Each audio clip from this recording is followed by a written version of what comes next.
Bonjour à toutes et à tous. Je suis ravie de vous retrouver pour ce webinaire Good Habits. Je suis Fiona Ricci, Customer Success Manager. Mon rôle est d'accompagner nos clients dans la mise en place et la réussite d'une stratégie d'apprentissage réussie. Aujourd'hui, je suis accompagnée de Gaëlle Châtelain-Berry qui va évoquer avec vous le sujet de la formation au sujet d'un management bienveillant. Mais avant de commencer, je vous invite à prendre connaissance du chat qui se trouve sur la droite, dans lequel vous pouvez poser toutes vos questions. On y reviendra à la fin. Je vous retrouverai pour ma part à la fin de l'intervention de Gaëlle pour vous montrer un exemple de parcours d'apprentissage avec Good Habits. Mais sans plus attendre, laissons la place à notre expert. Gaëlle, c'est à vous. Bonjour tout le monde, merci beaucoup Fiona. Alors je suis très content d'être avec vous. Alors il y a un truc qui est très particulier avec la nouvelle technologie, vous ne le savez pas, mais il y a encore 3 minutes, on était en panique totale parce que ça ne marchait pas. Mais comme on est resté zen, tout va bien. Bref, comme je vous disais, je suis très content d'être là. Effectivement, on va parler de management bienveillant et du rôle de la formation dans le management bienveillant, mais on va beaucoup parler de management bienveillant pendant ce petit 3/4 d'heure.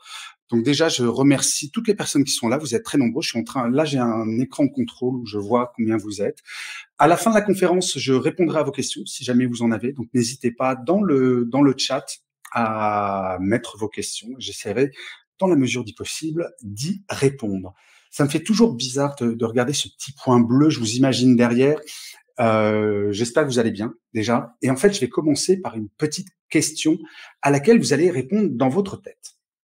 Est-ce que vous pensez que les mots bonheur et travail peuvent aller ensemble? Donc, je vous laisse réfléchir. Et là, j'imagine que vous dites, bah oui, bien évidemment. Et là, je vais vous dire, pour celles et ceux qui ont oui dans la tête, mais vous êtes des psychopathes, les amis. Le bonheur au travail, c'est une lutte que j'ai depuis des années. Et en fait, quand on parle de bienveillance, de management bienveillant et de bienveillance en général au travail, il faut oublier cette notion de travail. Je vais vous expliquer pourquoi. Alors déjà, il y a l'étymologie du mot travail. C'est tripalium. Donc le tripalium, c'est un instrument de torture que les Romains utilisaient pour punir les esclaves qui travaillaient pas bien. Donc vous voyez, on est quand même loin de la bienveillance, on est loin du bien-être et compagnie. Mais cette étymologie est assez discutée. Donc moi, je me suis dit, je vais commencer un certain nombre de mes conférences en parlant du travail, mais avec quelque chose qui nous rejoint toutes et tous. Et figurez-vous que j'ai trouvé, grâce à ma mère. Vous allez me dire, mais Châtelain-Berry va nous parler de sa mère. Eh bien oui, parce que ma mère était sage-femme. Et donc, elle travaillait dans une salle de travail. La salle de travail, c'est là où on donne naissance aux enfants. Donc, s'il y a des dames dans l'assistance, et qui ont eu des enfants, j'ai une autre question à vous poser. C'est laquelle d'entre vous a trouvé que ce travail de l'accouchement était un bonheur? Il y en a, je le sais. Quand je fais mes conférences en présentiel, il y a toujours une femme ou deux qui lèvent la main. Mais là, pour la majeure partie, le travail de l'accouchement est quelque chose de dur. Et là, vous dites encore, mais Châtelain-Berry, qu'est-ce que tu nous racontes?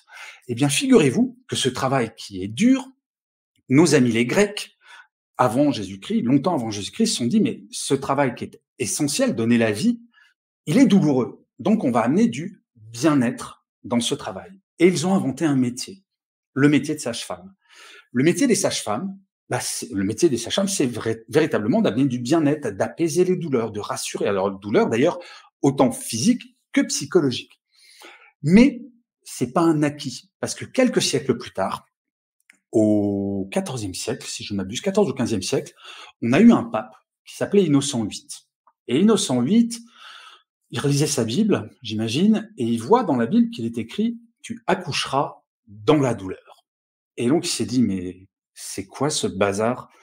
Dieu a dit que le travail devait être douloureux, et il y a des gens qui ont amené du bien-être, les sages-femmes. Bon bah, Innocent VIII, ni une ni deux, il a trouvé la solution, il a zigouillé toutes les sages-femmes en France, brûlées, empalées, enfin bon, un truc très bienveillant. Mais force est de constater qu'aujourd'hui, dans ce travail de l'accouchement, ben, on a le choix d'amener du bien-être et d'une certaine manière d'amener de la bienveillance. Et toute l'idée de ce que je vais vous raconter, c'est vous parler de bienveillance, bien entendu, mais également de bien-être, car les deux sont totalement indissociables. On ne peut pas parler de management bienveillant si on ne parle pas de bien-être. Pourquoi? Et pour moi, et j'ai été, je ne sais pas si vous le savez, mais j'ai été manager pendant un peu plus de 20 ans d'équipes qui allaient de 12 à plusieurs centaines de personnes. être attentif et attentive au bien-être de ses équipes, ça fait partie des missions d'un manager bienveillant. Et ce concept de management bienveillant, pour rappel, je l'ai créé en 2018 dans un livre que j'adore. Pas que j'adore parce qu'il est génialissime, c'était mon premier bouquin de management qui s'appelait Mon boss est nul mais je le soigne. Et dans ce livre, j'explique les premières bases du management bienveillant. Et une des bases du management bienveillant, c'est que le manager déjà soit bienveillant avec lui-même. Alors ça commence par quoi? Eh bien, écoutez, ça commence par être en forme.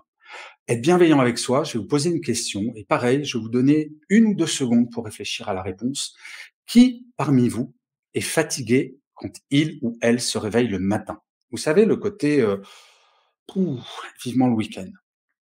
Eh bien, figurez-vous qu'il y a plus de 80% des salariés qui sont fatigués le matin et donc 80% de managers également. Et en fait, il faut savoir que cette fatigue matinale, ce n'est pas une normalité. Et le pire, c'est que cette fatigue matinale est un des signaux faibles du burn-out. Alors, il y a 2-3 séquences déprime dans cette intervention, je vous préviens.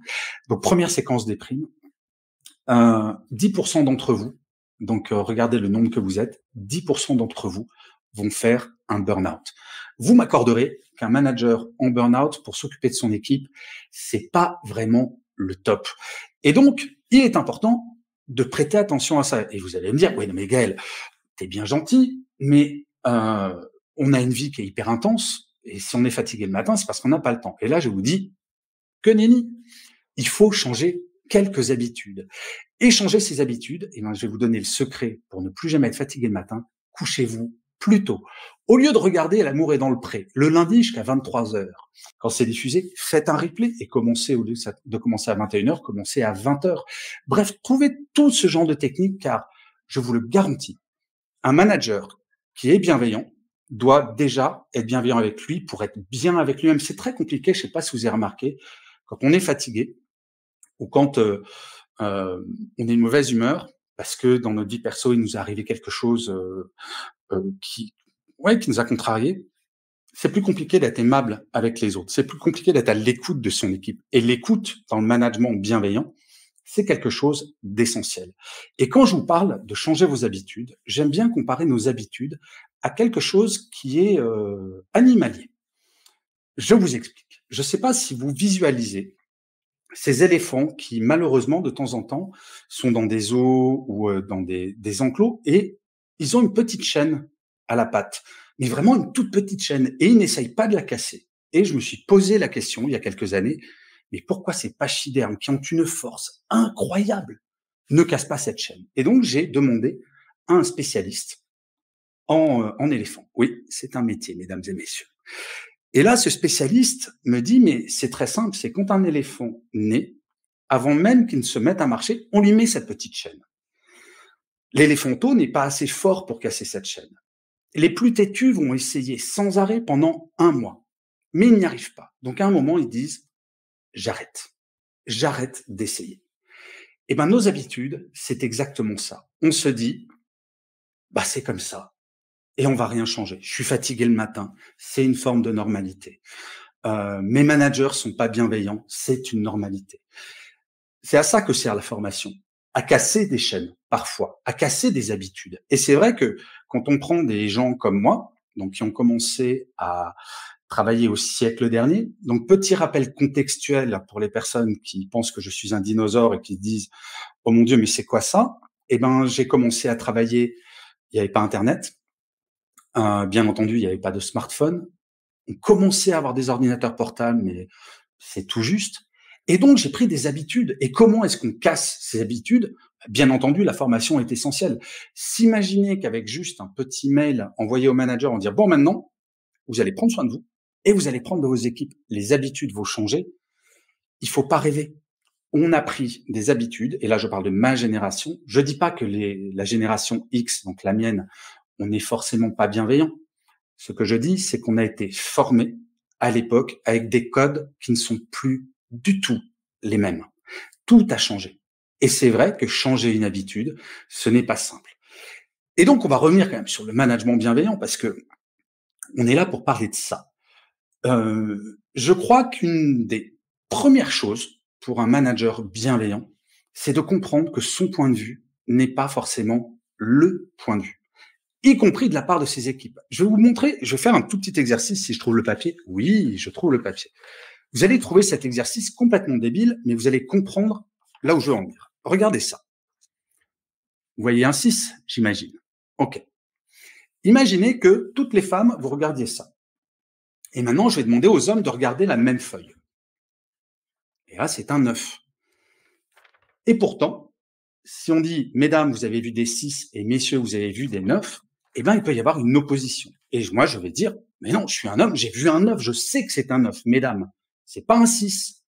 Or, et c'est ça la bienveillance, c'est de comprendre que c'est pas un 6, ce n'est pas un 9, c'est un 6, c'est un 9, c'est un 9 à l'envers, c'est un 6 à l'envers, c'est un escargot même, un escargot mal dessiné. Moi, si je dessine un escargot, je pense que ça pourrait ressembler à ça. Bref, le point de vue, c'est quelque chose qui va faire que je m'ouvre l'esprit et je me dis que les membres de mon équipe peuvent, voire doivent m'apporter quelque chose. Mais pour ça, il faut être à l'écoute, il faut être disponible et il faut être prêt parfois à admettre j'ai eu tort, je me suis trompé ou je ne sais pas. La bienveillance, derrière le mot de bienveillance, il y a de l'humilité également. Alors vous allez me dire, oui, mais l'humilité, ça s'apprend pas. Je ne suis pas d'accord. Je pense que toutes ces choses-là, si vous prenez, imaginons que Good Habits ne fait pas que de la formation au management, mais également des formations au piano. Et on prend 10 personnes qui ne savent pas jouer au piano. Moi, il se trouve que je sais jouer au piano. Je peux vous garantir qu'en 1 heure, sur ces 10 personnes, 10 vont savoir jouer, 10, tout le monde va savoir jouer la lettre à Élise. La seule différence, c'est qu'il y en a qui vont jouer juste avec 2 doigts, et d'autres qui vont être des virtuoses, qui vont se découvrir des petits Mozart et qui vont jouer super bien avec les 10 doigts, et puis de façon incroyable. Et le management bienveillant et l'humilité, et toutes les qualités qu'il y a derrière, c'est pareil. La formation, c'est pas pour transformer tout le monde en Mozart, mais à minima, pour donner les bases du management bienveillant. Et quand on est manager, c'est absolument essentiel. En fait, un manager, je le compare très souvent à un pilote d'avion. Imaginez, vous partez en voyage pour New York, par exemple. La destination a son importance, je vous assure. Et vous avancez vers l'avion, et là, comme ça arrive de temps en temps, vous voyez que à l'entrée de l'avion, il y a le pilote qui est là pour vous accueillir. Vous dites, c'est sympa, et vous êtes encore loin. Mais plus vous vous approchez, plus vous voyez que le pilote, il fait comme ça. Il tangue. Et là, vous dites, c'est étrange quand même. Peut-être qu'il y a du vent. OK. Puis vous continuez à avancer. Et là, vous arrivez devant le pilote et il pue l'alcool.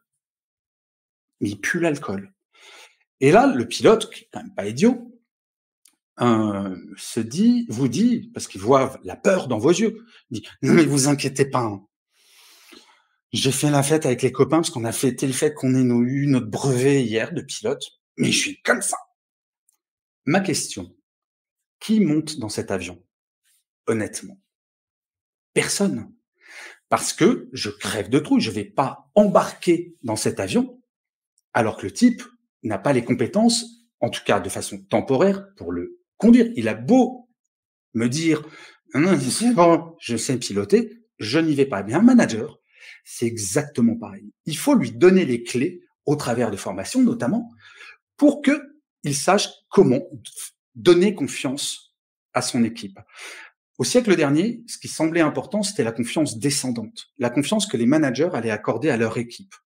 Aujourd'hui, en fait, les paradigmes ont complètement changé. Oui, bien sûr, en tant que manager, c'est important de faire confiance à son équipe.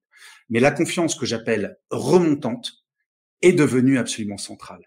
Mais ce n'est pas parce que je suis manager que forcément mon équipe va faire confiance. Il faut me donner des clés pour que petit à petit, mon équipe me fasse confiance.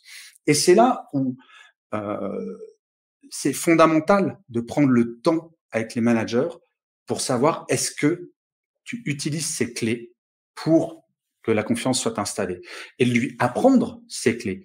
Parce qu'encore une fois, il suffit pas de faire ça pour que l'équipe fasse confiance et il suffit pas d'avoir le joli titre de manager pour que les équipes fassent confiance. Alors, je vais faire une toute petite digression car moi aussi j'ai été manager pendant longtemps et on a tendance, Et c'est vrai que c'est une tendance, notamment des managers qui ont un peu d'expérience. Si on reçoit un mail de la DRH et qui dit bon ben voilà, il y a une formation pour t'apprendre à manager et apprendre à ce que ton équipe te fasse confiance. Une des premières excuses qui va être utilisée, c'est non mais j'ai pas le temps. Tu comprends, je suis trop occupé. C'est là où il faut que le manager voit son intérêt à être formé. Être un manager bienveillant, c'est, comme je vous le disais au tout début, déjà prendre soin de soi, mais découvrir le bonheur de manager. Je peux vous garantir, j'ai managé pendant 20 ans, j'ai eu la chance d'être dans des groupes qui faisaient des formations. C'est un bonheur quand on manage bien. Il y a moins de pression, les conflits, on sait mieux les gérer. Je dis pas que ça supprime les conflits, mais on sait mieux les gérer. Et c'est pour ça que former les managers aux éléments dont je vais vous parler, c'est central et il faut leur dire que, avant toute chose, c'est leur intérêt. Et il y a une autre chose. J'aime bien cette comparaison avec les pilotes d'avion, en fait. Je m'aperçois de ça. Imaginez, vous montez dans l'avion. Cette fois, le pilote n'est pas bourré du tout. Il sait ce qu'il fait. Donc là, vous dites, c'est cool, j'embarque. J'admets que mon pilote a les compétences techniques pour me faire aller à New York. Et là, imaginez, il prend le micro. Alors attention, vous allez voir, j'ai des compétences d'imitateur aussi, très très bonnes. Le pilote prend le micro, l'avion commence à rouler sur le tarmac, et il va dire « Mesdames et messieurs, bienvenue à bord de ce vol Air France 1482 à destination de New York, ou de Dunkerque, ou de Rio de Janeiro, je sais pas trop.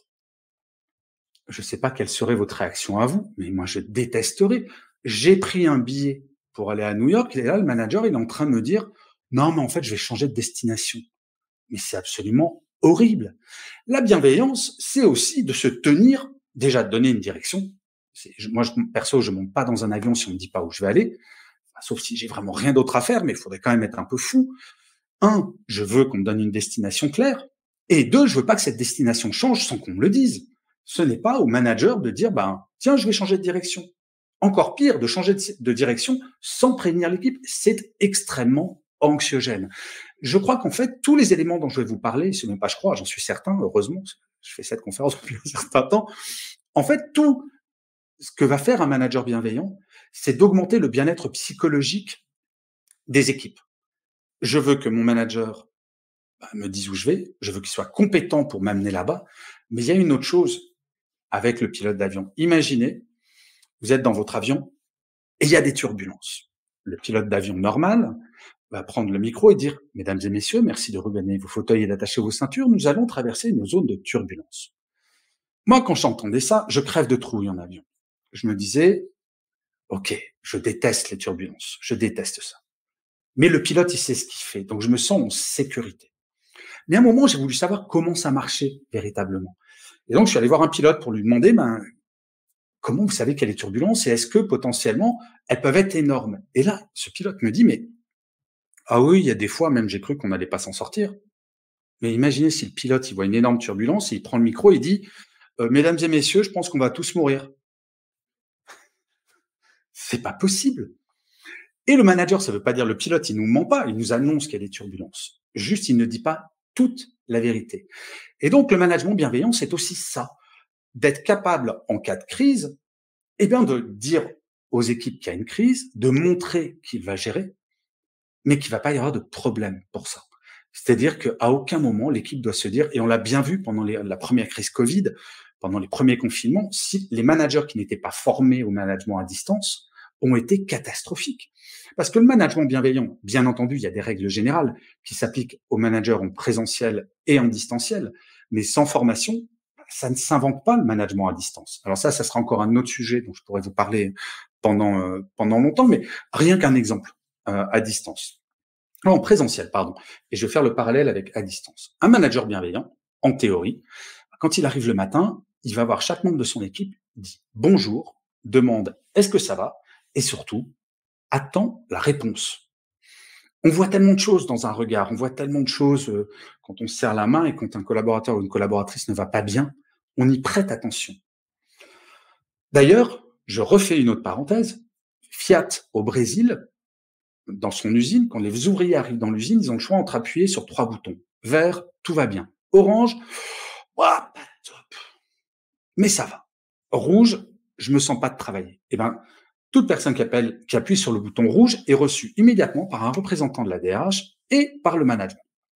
Figurez-vous qu'en un an, 80% des ouvriers et ouvrières ont appuyé au moins une fois sur ce bouton rouge. C'est dingue quand même. Mais je reviens au bonjour. Parce que le bonjour, le fait de ne pas dire bonjour, c'est l'une des toutes premières sources de démotivation chez les salariés français. Alors moi, je veux bien qu'on me dise, la bienveillance, ça s'apprend pas. Mais dire bonjour, je pense que juste rappeler ça dans des formations, de dire, c'est important de dire bonjour à vos équipes. Et si un manager me dit, mais ok, ça c'est bien en présentiel, ok, je veux bien le faire, mais en distanciel, ça coûte pas grand-chose de faire un petit groupe WhatsApp avec son équipe et quand le manager commence à travailler, d'envoyer un petit WhatsApp pour dire, salut l'équipe, je commence à bosser, je vous souhaite une excellente journée. Ça peut sembler anecdotique, ce genre de petits gestes, mais c'est essentiel. Et ça, si on les apprend pas, on peut difficilement les inventer. Oui, il y a plein de bon sens dans le management bienveillant, bien entendu, mais il y a quand même quelques éléments un tout petit peu plus compliqués. Et il y en a un qui est un peu plus compliqué, c'est le fait que le manager bienveillant, doit expliquer à ses équipes que la perfection n'est pas l'attente qu'il a des équipes. On doit faire de son mieux. Mais j'ai une anecdote à vous raconter. Alors, je ne sais pas s'il y a des golfeurs et des golfeuses dans l'assistance, mais je vais vous rappeler les règles du golf. Le principe est simple. Il y a un départ, il y a un drapeau avec un trou, j'ai une baballe, je dois la mettre dans le trou. Jusqu'ici, tout va bien. Un jour, il y a un golfeur qui s'est dit, sur un par 5. Donc le par 5, c'est le plus long trou possible. C'est très très long, plusieurs centaines de mètres. Et il s'est dit, je vais être le premier golfeur au monde, le premier, à faire un trou en 1 sur un par 5. Ça ne s'était jamais vu dans l'histoire du golf. Et donc, il attaque, il prend sa balle, il met sur le tee, il se met au départ, et là, il se concentre. Et puis il fait des coups d'essai pendant un quart d'heure. Et il continue. Une demi-heure se passe. 1 heure. 1 heure et demie.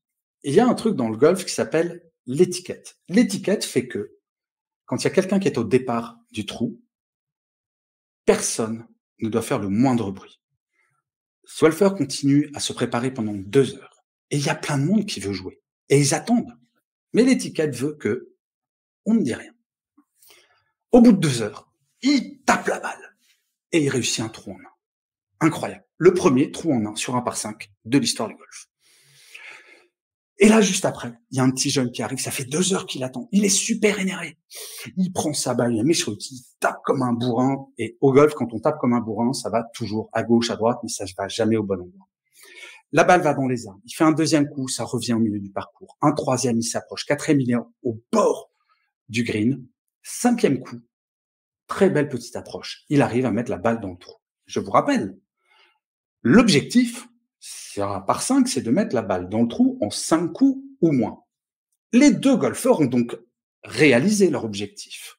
Il y en a un qui a fait un trou en 1, le coup parfait.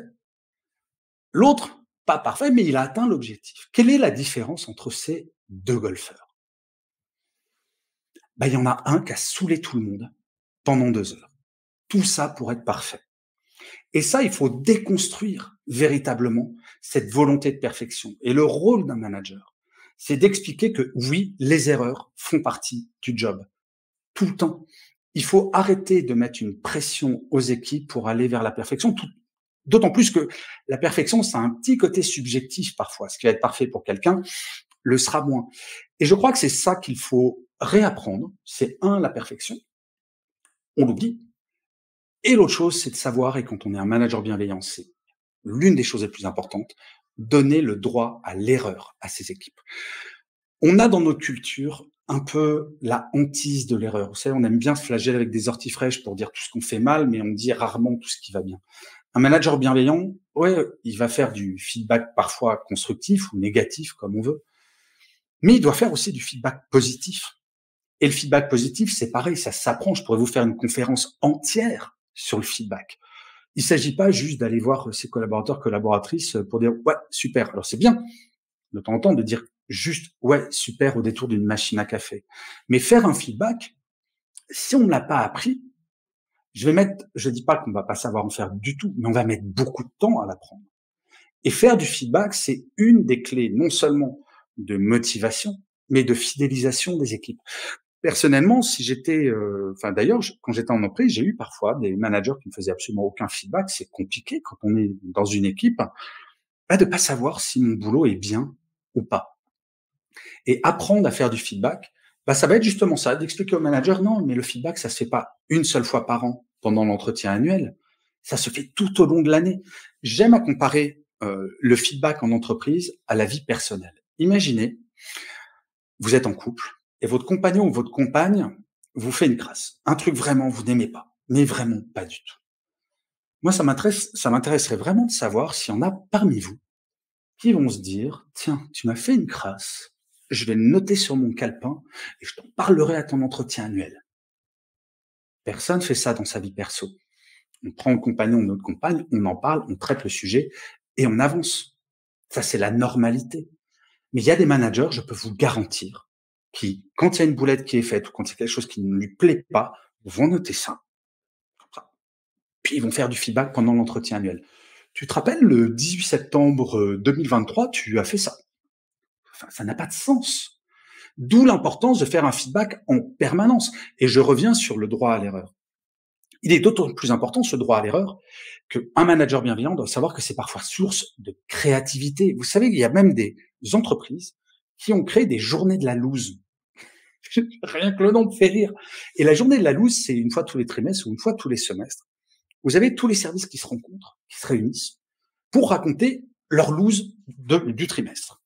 Alors, c'est pas pour se moquer les uns des autres, mais c'est parce que, imaginez le département A explique, voilà, nous, on a fait 7 boulettes. En le disant, le département B va pouvoir dire, mais heureusement que tu m'en as parlé, j'étais en train de faire la même. Et le département C, encore mieux, va pouvoir dire, ah mais attends, toi, ça n'a pas marché, mais chez moi, ça pourrait être un succès, parce que les éléments sont différents. Et preuve en est, une des plus grosses boulettes qui devient un des plus gros succès après, c'est le post-it. Je vais prendre juste, 3 minutes pour vous raconter l'histoire. Désolé pour celles et ceux qui connaissent déjà l'histoire du post-it, mais elle est vraiment importante.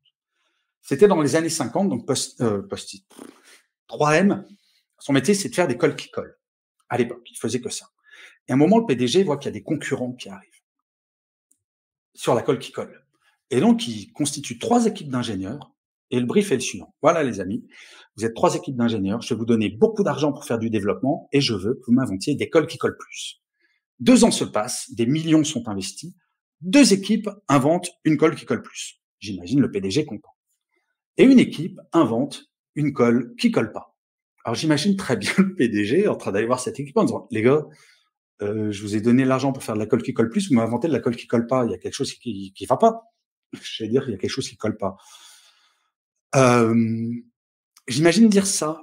Et s'il donnait pas un droit à l'erreur, il aurait très bien pu virer ses ingénieurs et se dire, mais sérieux, vous êtes nous, vous m'avez fait perdre de l'argent, du temps. Allez hop, dehors. Il n'en fait rien. C'est quelqu'un de bienveillant. Il se dit, OK, ils sont plantés, ça peut arriver. 2 ans se passent.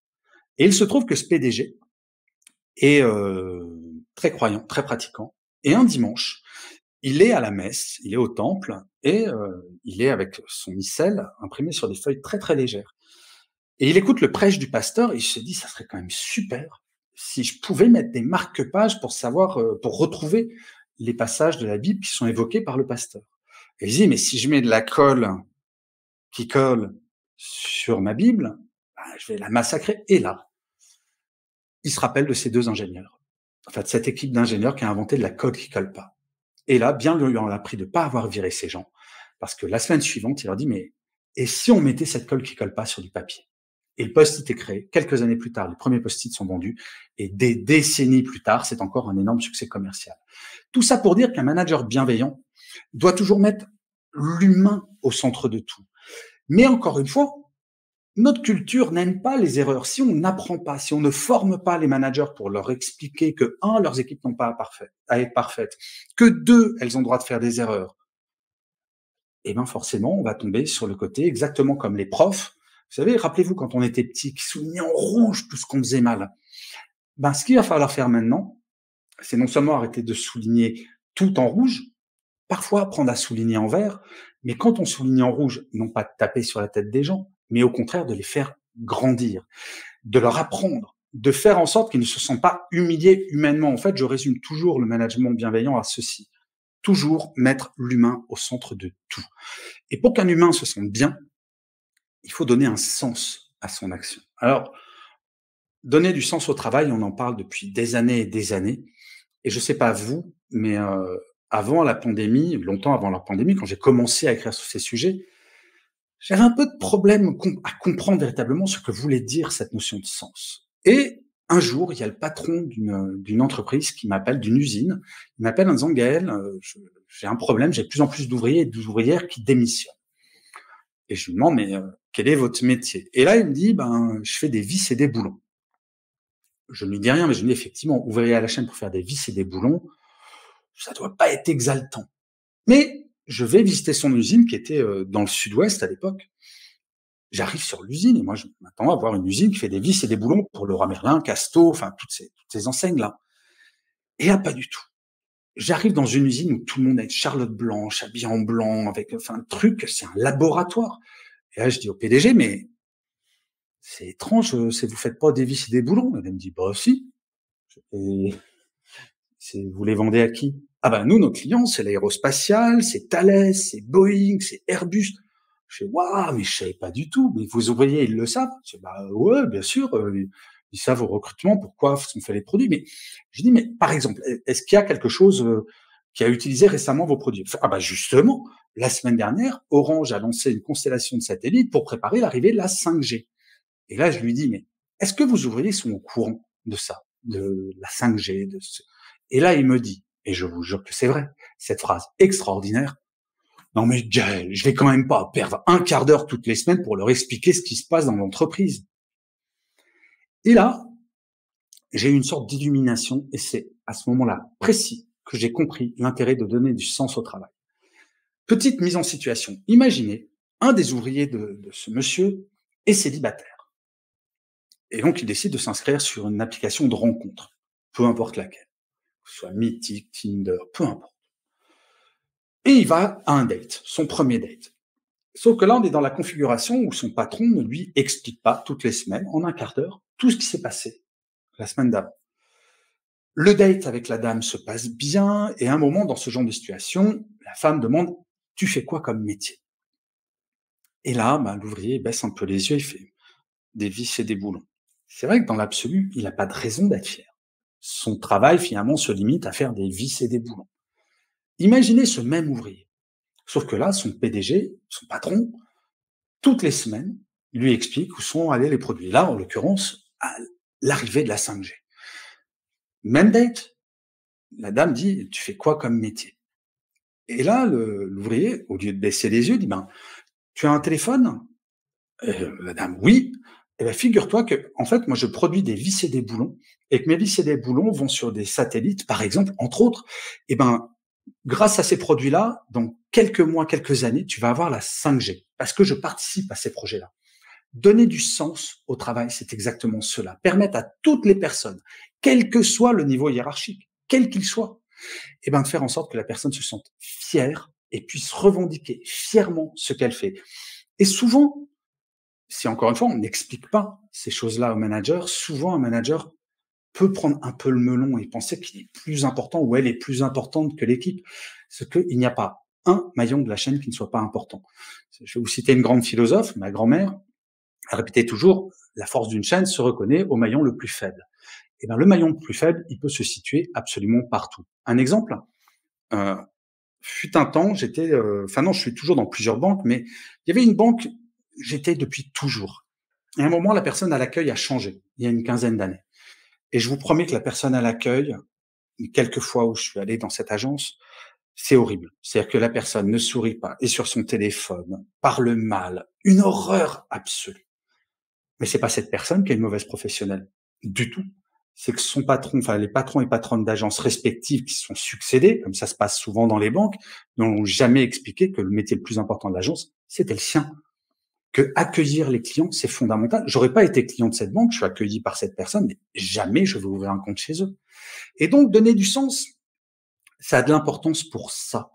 C'est de donner de la fierté à ces équipes. Mais encore une fois, imaginez, j'envoie un mail, je suis PDG d'une boîte, j'envoie un mail à mes managers pour dire, hé les gars, les filles, ça serait bien que vous donniez du sens au travail à vos équipes. Si on les forme pas, on me dit donner du sens, mais je suis paumé. Tout ça, ça prend. Il y a des mécaniques. Puis alors, en plus, donner du sens au travail, en fonction des métiers, ce sens va être très, très différent. Et c'est ça qui est assez formidable. C'est que, oui, dans le management bienveillant, il y a des règles communes. Mais ensuite, en fonction des industries, en fonction des entreprises, de la taille des entreprises, ça ne va pas s'exprimer de la même manière.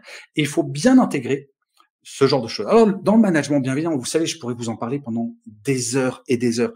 Il y a plein de choses, mais il y a moi quelque chose que j'aimerais bien, que j'aime bien faire passer comme message, c'est parfois, j'entends des jeunes générations, donc des Y et des Z, expliquer que il y a un trop grand clivage générationnel et que de toute façon, nous, on est un peu des vieux cons, des vieux rabots. Ils n'ont pas tort à tout point de vue. Cela étant dit, le monde a changé. Les attentes ont changé.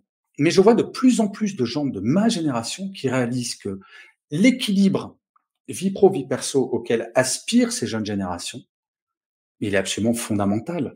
Et en fait, il faut vraiment que les managers qui ont à manager des personnes plus jeunes intègrent qu'ils ont à apprendre de ces plus jeunes et que les plus jeunes, il faut leur expliquer pourquoi il faut de temps en temps écouter ce que disent les plus vieux. Encore une fois, ça ne se décrète pas. Mais on va arriver là bientôt vers la fin de cette conférence et on va passer aux questions-réponses. Donc je vois pas si vous en posez, mais n'hésitez pas à poser des questions, j'essaierai d'y répondre après. Il y a un élément qui est fondamental, voire central dans le management bienveillant. L'optimisme. Et j'en parlais, je déjeunais avec le président d'une entreprise de l'optimisme et on faisait le même constat, c'est fou. Comme pour nous les Français, revendiquer le fait d'être optimiste, c'est presque provocateur. On dit, oh mais non, tu peux pas être optimiste, c'est un truc de bisounours ça. Alors, sans passer par une formation très longue, pour une fois, désolé les amis de Good Habits, je vais apprendre l'optimisme en un exercice. Parce que les gens qui disent « je ne suis pas optimiste » vont jamais vous dire qu'ils sont pessimistes. Ils vont dire « je suis réaliste ». Alors, je vais vous proposer un petit exercice. Imaginez, je vous amène pour une petite promenade en hélicoptère. Mais cette promenade en hélicoptère est un peu particulière. Elle va se faire de nuit, en plein hiver, il fait extrêmement froid, et on va faire une petite promenade au-dessus du lac Léman, le plus grand lac d'Europe. On décolle, alors je vous rassure, je ne pilote pas, mais vous êtes debout à l'arrière, pendant que moi je suis assis à côté du pilote. Au bout de 10 minutes, je sors de la cabine de pilotage, je vous regarde avec un petit air sadique, vous savez, dans le genre, et j'ai un bouton dans la main. Je vous regarde un moment, j'appuie sur ce bouton, le sol s'ouvre sous vos pieds et vous tombez dans le lac. Je vous rappelle, on est en pleine nuit, il fait froid et vous êtes dans le lac Léman. Et là, il y a deux catégories de personnes. Les optimistes et les pessimistes. Enfin, pardon, les réalistes. Le réaliste, qu'est-ce qu'il va se dire? Il fait froid, il fait nuit, je suis au milieu du lac Léman, je suis cartésien, je vais mourir. Il est réaliste. C'est une situation bien pourrie. Donc, il dit, je vais mourir, donc ça sert à rien de se battre, autant se laisser couler, comme ça j'abrège mes souffrances. Pourquoi pas? L'optimiste. L'optimiste. Est-ce que vous croyez qu'il y a une seule personne sur cette planète qui va se dire super Châtelain-Berry, tu nous offres un bain de minuit, trop sympa. Ça, c'est pas être optimiste, c'est être stupide. Juste stupide. L'optimiste, qu'est-ce qu'il va faire? La première chose qu'il va se dire, c'est peut-être non, mais Châtelain-Berry, il va pas zigouiller des personnes comme ça, il va forcément faire demi-tour, c'est pas un grand malade. L'optimiste va peut-être se dire, mais on est plein dans le lac. Peut-être qu'il y a quelqu'un qui voit le bord du lac. L'optimiste va se dire, mais ça se trouve, si je fais la planche, bah, il y a un bateau qui va passer. Bref, l'optimiste, c'est pas quelqu'un qui va nier la réalité.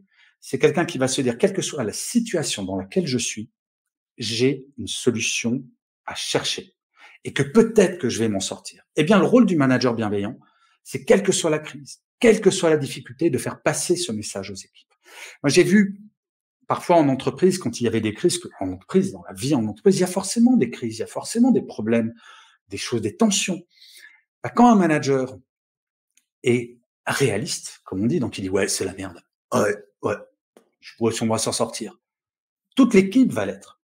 Alors que le manager qui dit oui, il y a une crise effectivement, mais on va trouver les solutions ensemble. Et je suis persuadé qu'on va y arriver. La dynamique n'est pas tout à fait la même. Et c'est là où le management bienveillant est essentiel, parce que souvent on me dit, mais Gaël, le management bienveillant, ça va un peu à l'encontre de la performance. Ben non, totalement au contraire.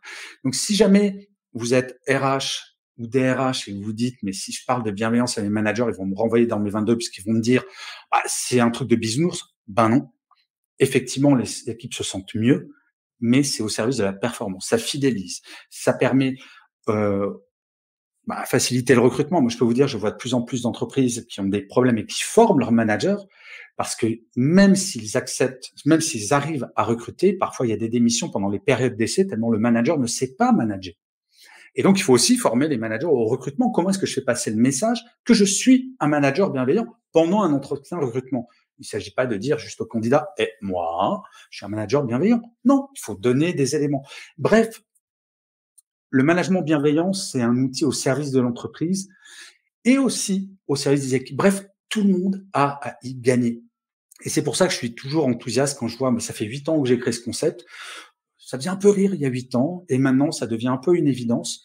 Et en fait, toutes les entreprises que je vois qui forment leurs managers, que ce soit au management bienveillant, en présentiel, en distanciel, toutes ces choses-là, ne le regrettent pas parce que ça fonctionne, parce que c'est de l'humain. Et si on fait un peu de rétropédalage, enfin si moi j'en fais, quand j'étais jeune collaborateur, j'aurais bien aimé croiser des managers bienveillants. Et en fait, on m'avait expliqué, enfin un de mes mentors pour les conférences m'avait expliqué, Gaël, c'est toujours important de finir une conférence en citant quelqu'un de plus intelligent que toi.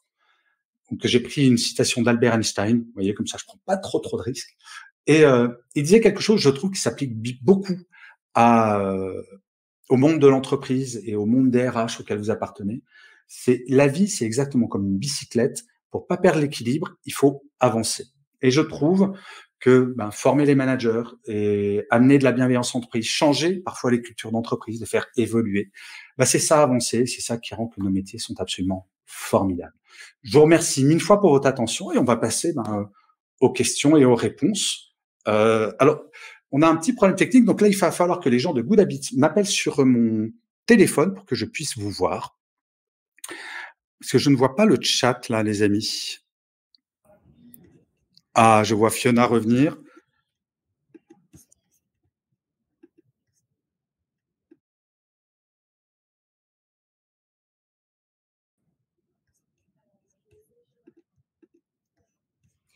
Rebonjour à tous, j'espère que tout le monde m'entend bien. Un grand merci Gaël pour tous ces retours d'expérience et surtout pour ces métaphores inspirantes. Et je vous rejoins complètement sur l'importance de rester optimiste dans n'importe quelle situation. On espère que cela va vous aider en tout cas à mieux vous préparer et envisager des actions concrètes sur la formation des managers à cette approche. Je vous invite à nous partager vos remarques et vos questions dans le chat. Gaël va revenir dans à peine quelques minutes pour y répondre. Mais avant de passer à cette session de questions-réponses, je vais vous présenter l'exemple d'un parcours Good Habits qui met en avant et en lumière ses contenus sur le management bienveillant. Alors, j'espère que tout le monde voit bien l'écran de votre côté. Donc, chez Good Habits, on part du principe que la construction d'un parcours sur mesure permet de bien embarquer les managers et va permettre de pouvoir avoir une approche différente et des contenus différents à n'importe quelle étape du parcours. Ce qu'on vous propose aujourd'hui, c'est un exemple de parcours pour la montée en formation en compétences sur le management et le leadership bienveillant. Première étape, un test, tout simplement. Quel style de leadership avez-vous ? Donc, on part toujours du principe que le développement personnel passe par la connaissance de soi. Il est bien important tout au début d'identifier son style de leadership. Nous avons des tests psychométriques qui permettent d'identifier rapidement où l'on se situe. Une fois ce test terminé, deuxième étape, l'étape qui est de prendre le contenu d'apprentissage sur mesure. Donc, on a identifié certaines formations comme le management par le coaching, développer votre leadership, la résilience ou bien encore le travail en équipe. Ces formations durent chacune entre 2h30 et 3h, mais on a extrait pour vous certaines activités qui vont permettre de pouvoir personnaliser ce parcours. Troisième étape, pouvoir apprendre en groupe. Nous avons effectivement des ateliers de co-développement que l'on appelle des workouts qui permettent d'apprendre entre pairs, entre managers sur ces thématiques et de pouvoir brainstormer ensemble et collaborer et avoir les meilleures pratiques de chaque manager pour les appliquer à leurs équipes. Dernière étape, l'étape qui est de s'évaluer individuellement sur ces apprentissages et de pouvoir obtenir un certificat de formation à l'issue. Puis après, on peut soit recommencer le test ou bien se rediriger vers un autre parcours, comme motiver ses troupes et également organiser des réunions efficaces, le feedback continu, le pouvoir de l'échec, comme le disait tout à l'heure Gaëlle, ou bien encore rendre ses équipes plus autonomes. On va aller un petit peu plus dans le détail de ce qu'on propose en termes de formation et de contenu. Le test psychométrique sur le leadership permet d'identifier 4 axes principaux. Vous avez peut-être un style autoritaire et résolu, un style inspirant ou innovant, un style communicatif et ouvert, ou bien un style réfléchi et consciencieux. En fonction de ce constat, on va s'adapter et avoir un parcours qui sera différent en fonction des managers. On a également d'autres formats. Là, je vous présente un documentaire qui dure environ une quinzaine de minutes sur comment développer son leadership. Nous avons également des formats magazines, des formats en bref et des formats de test. Par exemple, quel est votre rôle au sein de l'équipe? On en parlait également tout à l'heure d'avoir cette approche aussi sur le blended learning et de pouvoir réaliser des ateliers de co-développement en équipe. Voilà, tout ce parcours vous est proposé, vous est suggéré par Good Habits. On vous enverra bien sûr à l'issue de ce webinaire un replay.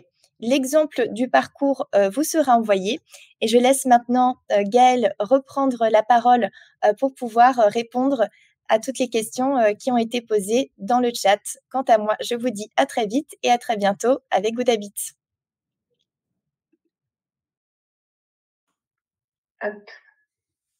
Et rebonjour.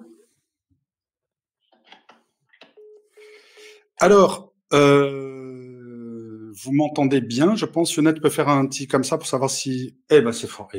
La technologie, c'est un truc de fou. Alors, je vais essayer de répondre à certaines de vos questions. Donc, un certain Anonymous qui me demande merci pour cette conférence. Bah, c'est gentil. Quand tu es dans une organisation qui n'arrête pas de te dire qu'on a toujours fait ça, je suis nouveau, y compris mon manager direct, il n'y a pas beaucoup de place pour l'optimisme et l'innovation. Que fait-on dans ce cas? Oh, c'est un cousin québécois. Salut cousin. En fait, ça arrive très souvent, les gens qui vont dire « Ah, bon, on a toujours fait comme ça ». Il ne s'agit pas d'aller à l'encontre et de dire « Non, mais c'est naze, il faut faire comme ça ». Il faut essayer de, face à ces personnes qui donnent l'argument de « On a toujours fait comme ça », d'expliquer quels seraient les avantages à changer, mais d'arriver avec des éléments extrêmement cartésiens et non pas de dire ce que vous faisiez avant, c'était pourri, il faut faire comme ça, c'est mieux. Si c'est juste pourri versus mieux, moi, si ça fait 20 ans que je fais quelque chose et qu'un petit jeune vient me voir en me disant c'est nul ce que tu fais, c'est un peu court comme argument. Par contre, si la personne vient me voir en me disant écoute, je comprends que ça ait marché, et la preuve, c'est que je suis dans une boîte qui marche. Par contre, peut-être qu'on pourrait envisager, et je vais te donner les arguments et d'en parler. Bref, c'est pas une volonté contre une autre, c'est d'essayer de faire comprendre comment progresser. Un autre Anonymous. Proposer des formations, c'est une chose, mais induire une nouvelle culture, c'est plus difficile. Avez-vous des conseils pour amener cette nouvelle culture de bienveillance autour du management et du feedback dans les 2 ans? Quel canal utiliser pour atteindre l'objectif? Faut-il passer par de petits pas ou une grosse campagne? Super bonne question. Ouais, bien sûr, c'est une culture. Et bien sûr que c'est long. Mais il y a une expression que j'aime bien, c'est un escalier se nettoie toujours par le haut. Si ce n'est pas une volonté du COMEX, c'est mort. Pour changer une culture d'entreprise, il faut que ça soit porté par la direction. Toujours, bien entendu. Et oui, ça passe par des grosses campagnes de formation, bien sûr, mais ça passe aussi par des choses concrètes. Je vais vous donner un exemple. Dans la bienveillance, il y a aussi le côté, ben non, je n'envoie pas des emails à mes collaborateurs et collaboratrices pendant le week-end, ou le soir à 23 heures, ou pendant les vacances, tout ce genre de choses. Si on fait passer ce message, mais que parallèlement à ça, le PDG ou la PDG arrête pas d'envoyer des messages pendant les week-ends et compagnie, c'est mort, on ne changera pas la culture. Une culture, c'est long, effectivement, à changer. 2 ans de délai, ça me semble pas impossible, loin de là, si c'est vraiment porté par la direction. Je fais des réponses brèves, je vous m'en excusez, mais j'essaye de répondre. Alors, quelles sont les différences entre le management humain et le management bienveillant? Alors, je vais faire une réponse super brève. Aucune. Tout ça est une question de mots. Vous savez, c'est parfois, on me dit, oh, mais c'est galvaudé le mot de bienveillance. On s'en moque un peu, même si j'écris des livres, que je devrais faire attention aux mots, mais peu importe. Qu'on dise management humain, management bienveillant, ce qui est important, c'est pas le mot, c'est ce qu'il y a derrière. Et dans ce que j'entends dans le management humain, c'est humanisme et tout ça, bah, c'est très proche de la bienveillance. Donc tout ça ne me semble qu'être des mots, c'est, à mon sens, pas le plus important. Comment faire pour rester bienveillant quand on est sursollicité avec une demande de réponse très rapide, ce que je trouve usant? Et j'admets que ma fatigue, j'ai perdu la question. Ah oui, j'admets que ma fatigue décisionnelle s'en ressent. Alors, en gros, cette question, c'est comment est-ce qu'on dit non? Et c'est ce que j'appelle le non positif. Si on vous impose des délais sans arrêt très courts, oui, c'est usant, bien sûr. Le non positif, c'est de dire, écoute, je ne peux pas te le faire maintenant, mais est-ce que ça te va si je le fais demain? Essayez cette technique. Je dis pas que ça marche à tous les coups, mais très, très souvent, ça marche. On peut avoir tendance, en tant que collaborateur ou collaboratrice, à se dire, si je dis pas oui, je vais être mal vu. Le non positif, ça permet de laisser une porte ouverte et de soit se redonner du temps. Parce que sinon, les dossiers s'empilent et ça devient un enfer. Et c'est visiblement ce que vous vivez. Donc, essayez peut-être le non négatif. Mais alors, je connais pas tous les détails de vos structures, mais généralement, c'est le genre de choses qui peut marcher. J'ai une collaboratrice qui est extrêmement bavarde. Je suis à son écoute et tente quotidiennement de lui accorder du temps. Comment lui faire comprendre de manière bienveillante qu'elle passe beaucoup de temps à parler? À côté de cela, je suis satisfaite de son travail. Le seul moyen, c'est de lui dire d'être franc. Alors, il y a 2 façons de le faire. Une façon pas bienveillante. Je vais vous la faire, hein. Qu'est-ce que tu es bavarde, tu me saoules. Ça, c'est pas très bienveillant. Par contre, de dire à la personne, écoute, il faudrait que je te dise quelque chose. C'est toujours hyper intéressant quand tu viens me voir. Mais c'est vrai qu'on passe beaucoup, beaucoup de temps à parler et que je pense qu'on pourrait être un tout petit peu plus synthétique. Est-ce que ça te dérangerait? Et d'ouvrir le débat. Parce que elle, très clairement, elle fait pas ça pour vous ennuyer. C'est sa nature ou sa culture qui fait qu'elle va être très bavarde. Lui dire très gentiment que, tu sais, je suis très occupé tout le temps et quand tu viens me voir, j'adore te parler, mais c'est toujours très, très long. Viens voir, il n'y a pas de problème, je suis à ta disposition. Par contre, pas aussi longtemps parce que moi, ça me perturbe dans mon planning. Et de parler de votre sujet. Pas lui dire, bouh, t'es une mauvaise personne, mais de dire, moi, dans mon organisation, j'ai besoin que tu t'adaptes un petit peu. Voilà, je crois que la bienveillance, c'est aussi de faire preuve d'empathie des 2 côtés. Et généralement, ça marche. Vous savez, j'ai eu des cas, je crois que le sujet le plus dur que j'ai eu à traiter, c'est d'expliquer à un collaborateur que ça serait bien qu'il utilise du déodorant. Il a fallu que je lui dise, hein, parce que les équipes sont plaignées. Ça a été dur. J'ai bien préparé. Ce genre d'entretien, ça se prépare, mais il a compris sans que qu'il se sente insulté. Il faut pas que la personne se sente insultée.